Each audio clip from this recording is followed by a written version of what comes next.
सत श्री अकाल। और एक कॉफी टेबल बुक जो गुरु साहब की शहादत को, और माननीय प्रधानमंत्री से कि वो उस कॉफी टेबल बुक को रिलीज करेंगे। उनके साथ मैं श्री नायब सिंह सैनी जी से माननीय उनसे भी गुजारिश करूंगी कि वो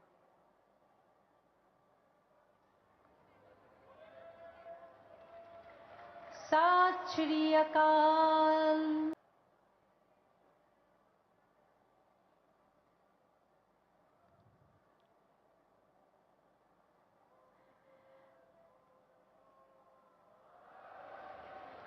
आवाज पूरी आनी चाहिए। साडी कौम ली बड़ी फखरे गल है, फखरे कौम दी गल है कि साडे गुरु दी शहादत इस तरह पूरी दुनिया च हरियाणा दे साहब दी शहादत नूं समर्पित एक सिक्का भी रिलीज कर रहे हैं।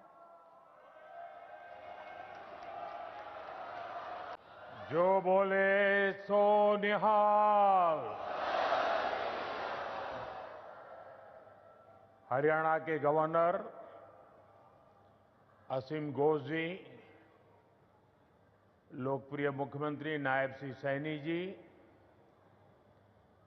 केंद्रीय मंत्रिमंडल के मेरे सहयोगी मनोहर लाल जी, राव इंद्रजीत सिंह जी, कृष्णपाल जी, हरियाणा एसजीपीसी के अध्यक्ष जगदीश सिंह जिंडा जी, अन्य महानुभाव, देवी और सज्जनों, आज का दिन भारत की विरासत का अद्भुत संगम बनकर आया है। आज सुबह मैं रामायण की नगरी अयोध्या में था और अब मैं यहां गीता की नगरी कुरुक्षेत्र में हूं। यहां हम सभी श्री गुरु तेग बहादुर जी के 350वें बलिदान दिवस पर उन्हें नमन कर रहे हैं। इस आयोजन में हमारे बीच जो संत मौजूद हैं, जो सम्मानित संगत उपस्थित है, मैं आप सभी को श्रद्धापूर्वक नमन करता हूं। साथियों, 5-6 साल पहले एक और अद्भुत संयोग बना था। मैं उसका जिक्र भी जरूर करना चाहता हूं। साल 2019 में 9 नवंबर को जब राम मंदिर पर सर्वोच्च न्यायालय का निर्णय आया था, तो उस दिन मैं करतारपुर कॉरिडोर के उद्घाटन के लिए डेरा बाबा नानक में था। मैं यही प्रार्थना कर रहा था कि राम मंदिर निर्माण का मार्ग प्रशस्त हो, करोड़ों राम भक्तों की आकांक्षा पूरी हो। और हम सभी की प्रार्थना पूरी हुई। उसी दिन राम मंदिर के पक्ष में निर्णय आया। अब आज अयोध्या में जब धर्म ध्वजा की स्थापना हुई है, तो फिर मुझे सिख संगत से आशीर्वाद लेने का मौका मिला है।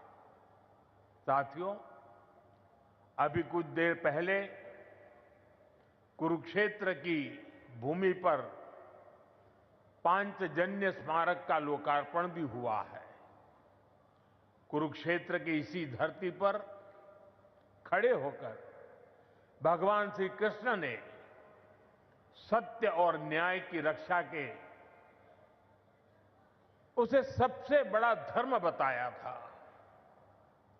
उन्होंने कहा था, स्वधर्मे निधनम श्रेय, अर्थात सत्य के मार्ग पर अपने धर्म के लिए प्राण देना भी श्रेष्ठ है। श्री गुरु तेग बहादुर जी ने भी सत्य, न्याय और आस्था की रक्षा को अपना धर्म माना और इस धर्म की रक्षा उन्होंने अपने प्राण देकर की। इस ऐतिहासिक अवसर पर भारत सरकार ने श्री गुरु तेग बहादुर जी के चरणों में एक स्मृति डाक टिकट और विशेष सिक्का भी समर्पित करने का सौभाग्य पाया है। मेरा कामना है हमारी सरकार गुरु परंपरा की इसी तरह निरंतर सेवा करती रहे। साथियों, कुरुक्षेत्र की यह पवित्र भूमि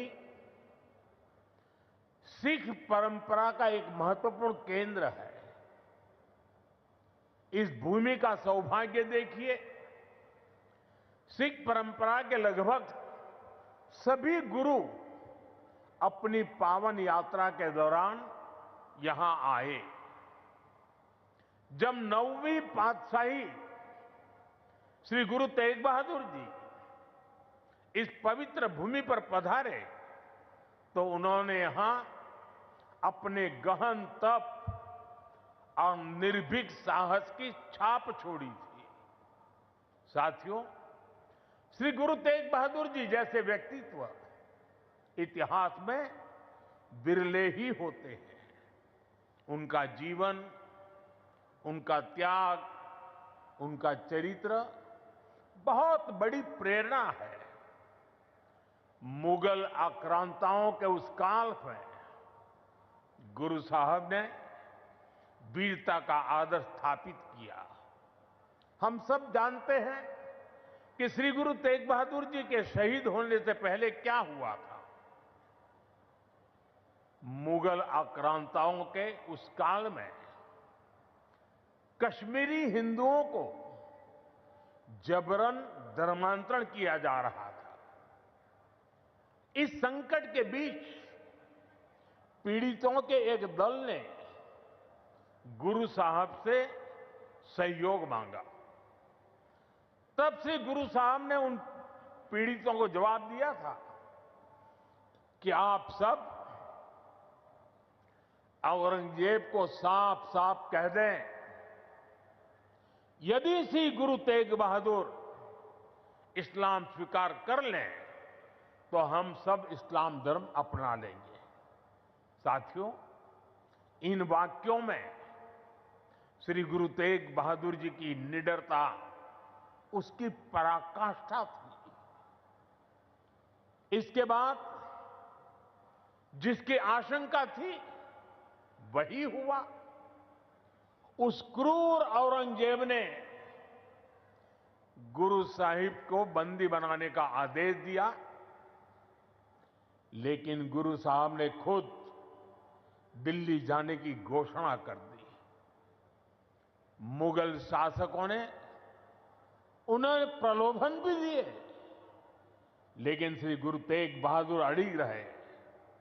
उन्होंने धर्म और सिद्धांतों से समझौता नहीं किया और इसलिए उनका मन तोड़ने के लिए गुरु साहब को पथ से डिगाने के लिए उनके सामने उनके 3 साथियों भाई दयाला जी, भाई सतीदास जी, भाई मतीदास जी की निर्ममता से हत्या की गई। लेकिन गुरु साहब अटल रहे, उनका संकल्प अटल रहा। उन्होंने धर्म का रास्ता नहीं छोड़ा। तब की अवस्था में गुरु साहब ने अपना शीश धर्म की रक्षा को समर्पित कर दिया। साथियों, मुगल इतने पर ही नहीं रुके थे। उन्होंने गुरु महाराज के शीश को अपमानित करने का भी प्रयास किया, लेकिन भाई जेता जी ने अपने पराक्रम के बल पर उनके शीश को आनंदपुर साहब पहुंचाया। इसलिए ही श्री गुरु गोविंद सिंह जी ने लिखा है, तिलक जंजू राखा प्रभता का, तेग बहादुर सी क्रिया करीन किनु आन।